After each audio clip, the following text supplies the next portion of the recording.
Northeast, southern U.S., eastern Illinois. And we marched out the police chief resigned. Another police chief in the U.S. Central a guy involved. We believe his name Crump. In fact, I had a case of school in Illinois, Minnesota, taken to Peru, Illinois, 60 miles to the north. There's an all-white town, but it's a very friendly town. He lived in Spring. That is why YMCA, down the CPO, apparently went down the hill.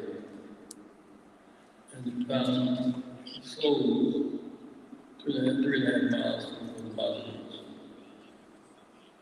Then went forward. About a mile and a half of the river on the south of the river.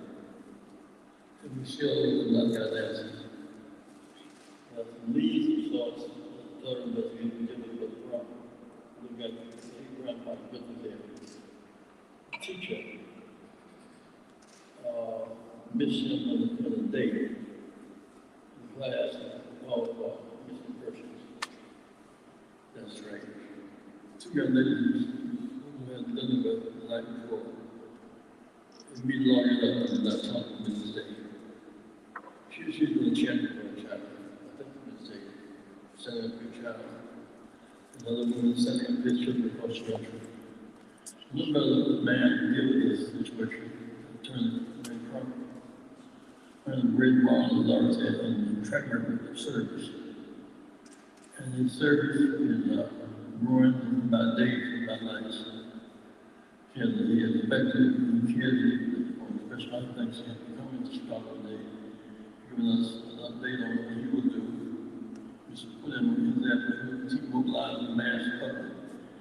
That's the case in the Fort Brownsville, Georgia, Mayor Library.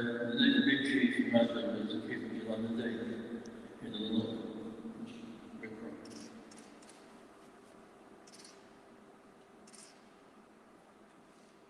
Thank you so much, Reverend Jackson.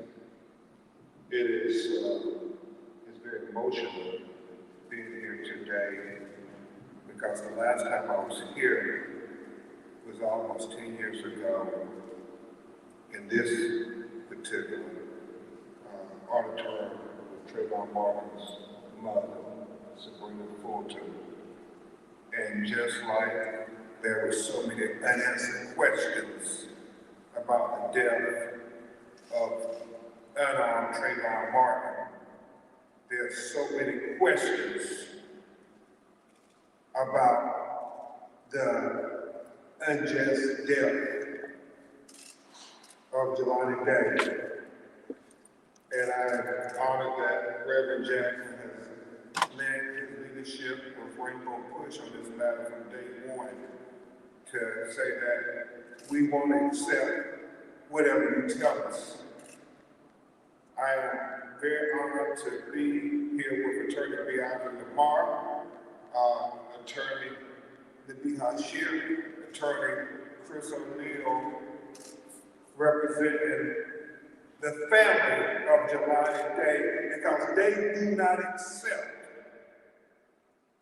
this proclamation from the local police suggesting that Jelani committed suicide. This is very personal, Reverend Jackson, to us, because not only was Jelani a productive, college-educated young black man, he was also our Omega Psi Phi fraternity brother, as is his brother and his father. And so it's very personal on a whole different level for us. And so when Miss Carmen first reached out to me, you think about all the talk, it was really because it was this young black man who was our frat brother missing And it just didn't add up. I mean, it needed a grass, I mean, he was doing everything right. Everything right. And so, this strong mother and their family do not accept these suggestions, these innuendos that he was depressed, that there was something going on that caused him to commit suicide. No, they do not accept that. That's why we're here today on behalf of Jelani Day, demanding that the United States Attorney General instructs the FBI to investigate this matter as a hate crime investigation, because none of it adds up. The fact that Carmen, as we understand it, his car was found 3.5 miles from the river where he allegedly committed suicide in, but then his clothes were found another place. His wallet was found another place. His cell phone was found another place by different people. And it's just not adding up. It doesn't pass the common sense test. And then you look at the demographics of the town of which this happened, and historical acknowledgement that it was a sundown town, that this young, bright college student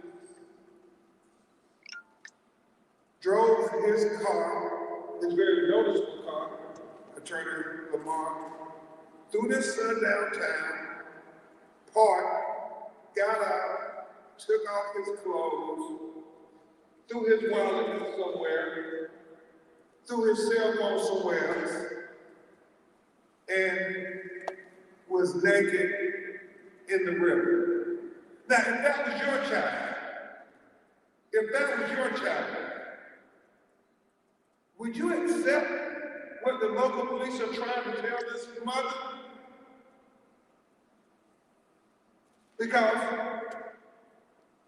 we can't say just because he's a young black man that we're gonna just let them sweep his death under the rug, and we're not going to give it the dedication and attention that we give to young white people like Gabby Petito, who got all the attention in the world from federal.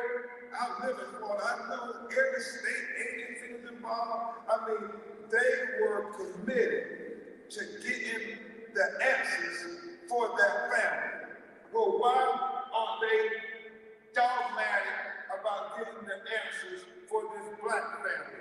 Why when somebody's black and they go missing, it's not taken seriously? And they try to write it off as they must have took their own life. We don't accept it. We're very clear in our declaration that this was not suicide.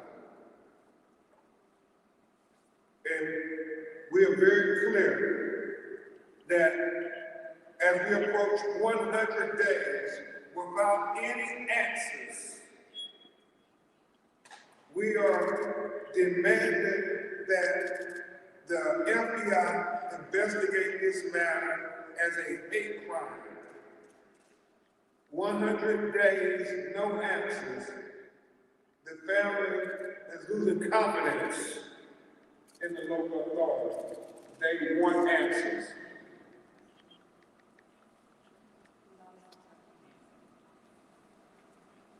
And so, Attorney Lamar's going to address you, and then I'm going to pray on Miss Day, Miss Carmen Day, and mother to address you. And then if Reverend Jackson has any more words, we will pay our proper respects to our civil rights icon, and then we would try to take your questions. So without further ado, Attorney Bianca Lamar, a great young lawyer for him and Attorney Sherry, and leading the efforts in our office. Thank you so much, Attorney Crump, to the Day family, to Reverend Jesse Jackson, Rainbow Fish Coalition, the supporters across this country who stood in solidarity for Jelani Day. We thank you so much for your efforts, and today is an important day. Today we stand in solidarity to increase our call for accountability.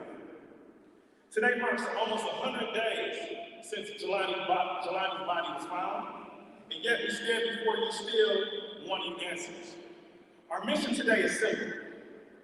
We can't allow 100 days to become 100 months, and 100 months to become 100 years, which results in the unresolved mystery of another missing person of an African American. Now, it's not uncommon for things to not work out. Sometimes in business, things don't work out. Processes, procedures, things happen. But that's why you have a 90-day probationary period in most cases. The Day family has given the local investigating authorities 100 days at this point, being over that amount, and we still lack answers. We still have unanswered questions. And they have become less than transparent, and we're calling now for that to change. There are so many factual findings in this case that demonstrate foul play and increase our suspicion as a homicide, but we believe that implicit bias has led authorities to ignore the obvious. Let me make it very clear. Stress does not make you take off your license plate, drive over an hour to a place you've never been before in a town that is 95% white and has a black population of only 0.4%. Stress doesn't cause you to take off your clothes in the car, leave other parts of the clothes, other parts of that town, leave your wallet blocks away from where you left the car, jump in the Illinois River and drown, though you were an avid swimmer. Stress doesn't cause that. This Day family and the local authorities and what they went through over these last couple months is just concerning. No family should ever have to be unclear as to whom is leading an investigation of their loved one. It has been, as they call it, too many cooks in the kitchen, and it's too many chiefs and not enough Indians.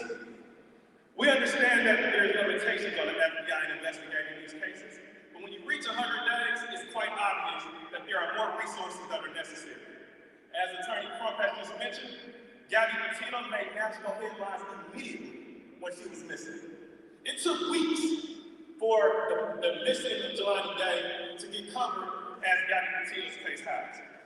Ms. Day has been relentless, and her courage and her willpower is inspiring. But she has watched countless videos of ours and surveillance videos herself trying to investigate this case. I tell you today, no mother should have to grieve and also have to investigate the family member of her own. This Day family has lost a son, they've lost a brother, and America has lost a future doctor that's a minority, which we need more representation in that area. This family doesn't just need a helping hand from the FBI. This family deserves both hands. They deserve the mindset of the FBI. They deserve their resources. In America, we deserve their leadership, and we need it today. With that being said, I will now bring up Ms. Carmen Bolden. Thank you very much, Gabby. The one thing I would say as we bring up this day, as Jelani pointed out, I mean, to take off the tag. Like, what are they trying to tell this mother? I mean, when you really think about it, he took off his tag. He went to a town he's never been before. He took off his clothes. He threw his wallet over there. He threw his phone another place. This doesn't even, in any stretch of the imagination, sound like a suicide. Common sense tells us that this is not a suicide. This is more akin to a homicide. So this is very emotional. Can you imagine day after day for 100 days that they keep trying to suggest to you and your family that y'all should just accept it? Well, they won't accept it. They won't accept it today. They won't accept it tomorrow. They would never accept it. And neither should we, because we have too much technology, too many resources, too much manpower. And when we really want to find out what happened, we demystify the mystery. We saw it with Gabby Patino. We saw it with so many of our other white brothers and sisters.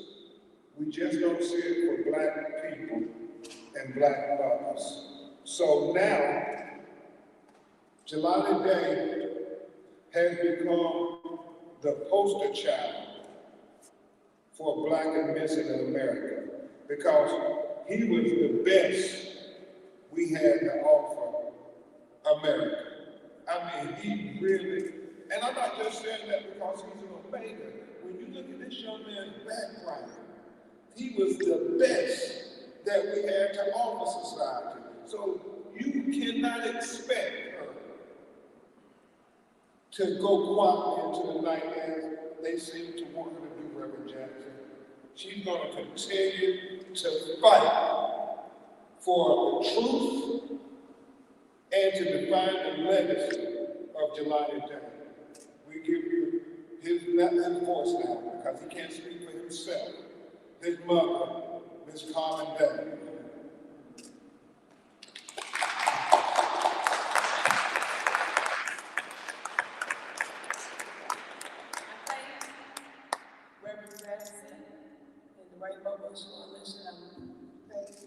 Attorney Crump and his associates that are helping me. On today, I stand before you today because we do not know what happened to Jelani.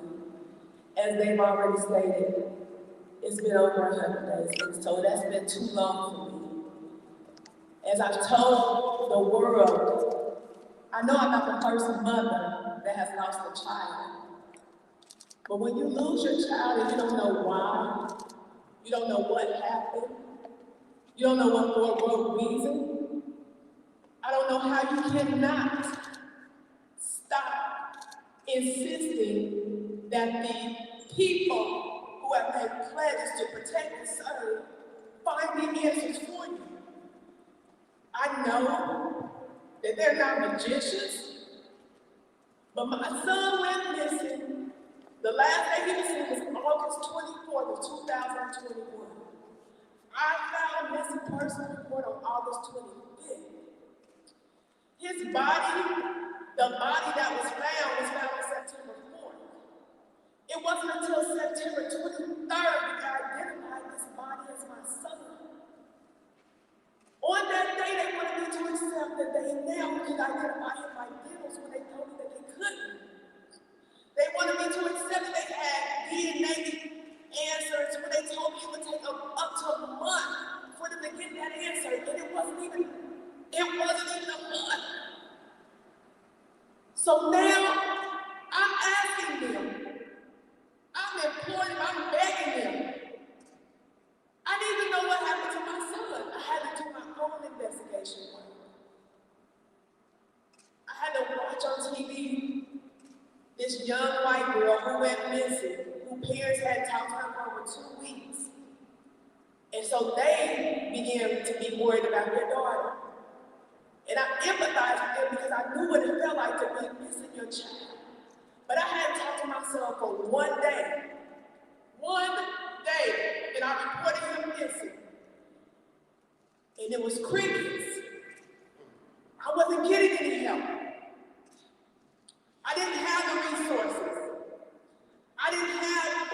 the ability to have people out there searching for my child. I didn't have all the drones. I didn't have all the police officers. I didn't have all of that. I still don't have that.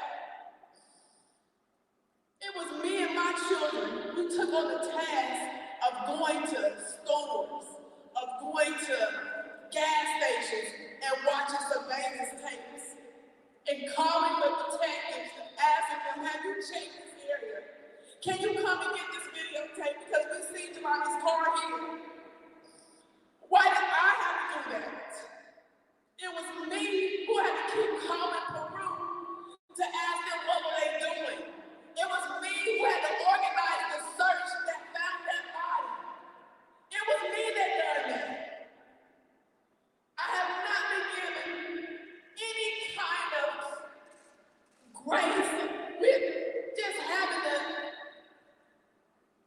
consideration of saying, yes, Carmen, we're looking for your son. So now, we know that Jelani's car was found in Peru, which was 60 miles from where he went to school. We know that his wallet was found in Peru. We know that his lanyard was found in Peru. We know that 20 days after the body that they identified as him, that clothing was found by two young white girls who thought that they wanted to be detectives and come to this area and question as to what the police didn't do, and they found clothing. And they found lawyers. I couldn't even thank them for helping us find the clothing. Because they found lawyers. They got lawyers. They don't want to be spoken to. And why? It's my son that's missing. It's my son that I want to know why his clothes wasn't found that day. Why it took 20 days for somebody, these young white girls, these young white ISU students, to come and find his clothes.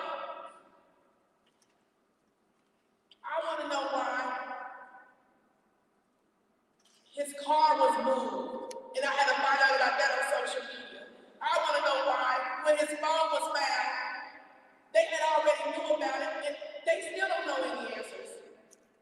I need the FBI to come in and to take over, because these local jurisdictions have shown us that they have not made this a priority. They have not made Jelani a priority. That they started their investigation per them, and this is their quote, we're going to start back over on day 1, and that was on September 24th. We've lost a whole month, and you want to start at day 1? Day 1 since I've been pleading for help, since I've been asking, since I've been giving you things and giving you information that wasn't followed up, that wasn't taken seriously. I need answers about what happened to my child. Jelani is important. Jelani is missed. I wake up every day, I have to deal with the fact that I cannot talk to my son. Jelani called me all the time. He talked to me all the time. And now I can't talk to him because somebody thought it was a good idea to take him from us. And I want answers. I don't accept suicide. Jelani was not depressed. He was not overburdened. I read somewhere where they said that he took his life because he was in grad school. It was a financial burden for us. I have 5 college graduates. I have 4 of them that are currently, including Jelani, that were in grad school. We were not financially burdened for anything because my children are smart enough, they're educated enough, and we were well enough to put them to go to school. So those were not issues for Jelani. Jelani had none of those. Jelani wasn't selling drugs.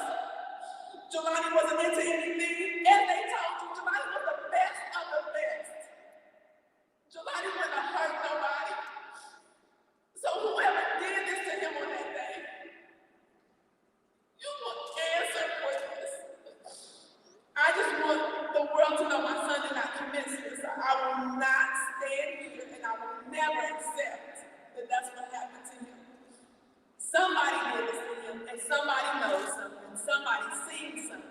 need somebody to say something.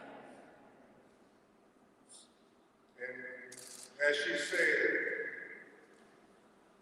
they didn't make him a priority, but we were making him a priority, and we're asking the FBI to make this young black man named Jelani Day a priority, just like they did the young white woman, Gabby Petito.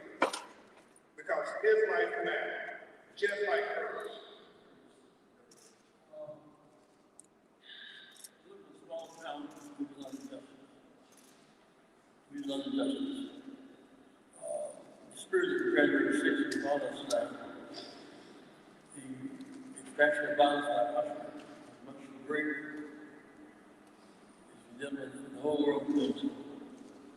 Case was from the government last week. The man got down the street, God killed a lot of jobs. The other killed out of grad school, medical school. And too much silence from the Department of Justice. The challenge is, where is he today? Where is the Department of Justice? We want the Department to be involved in this. We first got involved with the deadline of our right Jonathan from the state, Crum. And we marched, thousands of people down there, and guess what we did? The police chief is now there, called the FBI to be involved. So now we are the first questions. Thank you. My first question is for Attorney Crum. You came out of state to support Jelani Day's family alongside Reverend Jackson. Talk to us more about why this case is so important. You even mentioned that it's been about 10 years since you've been in this space. It was important because Carmen persistence. You know, she had representation and we respected that.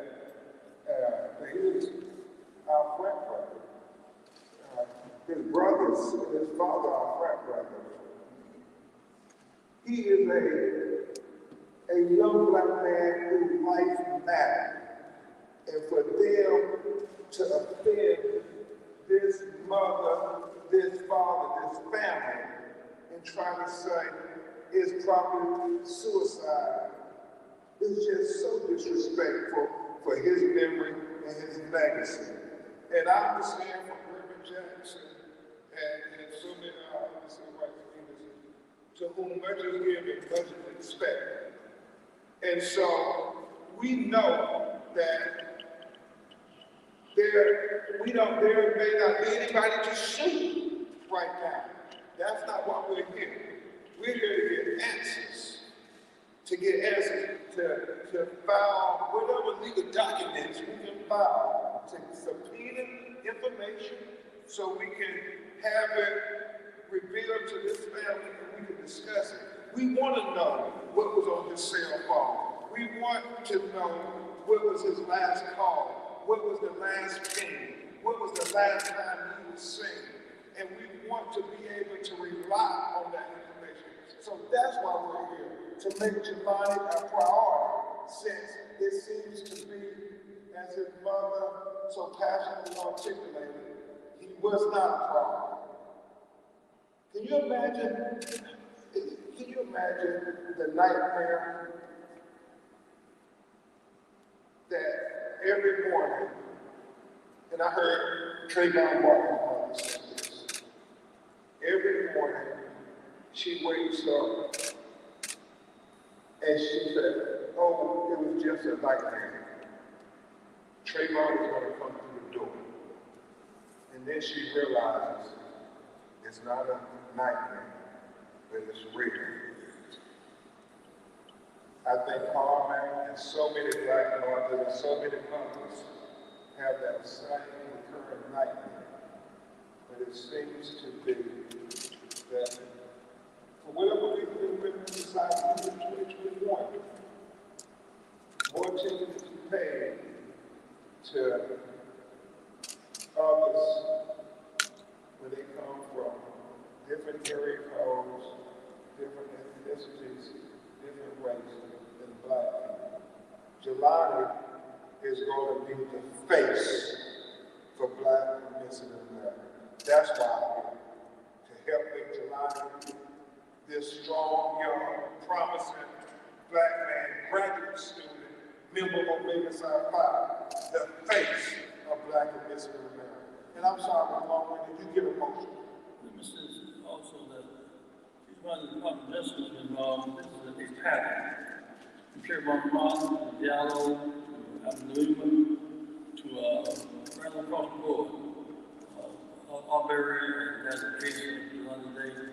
How did black people feel that what was intimidation? At the same time, votes were being suppressed.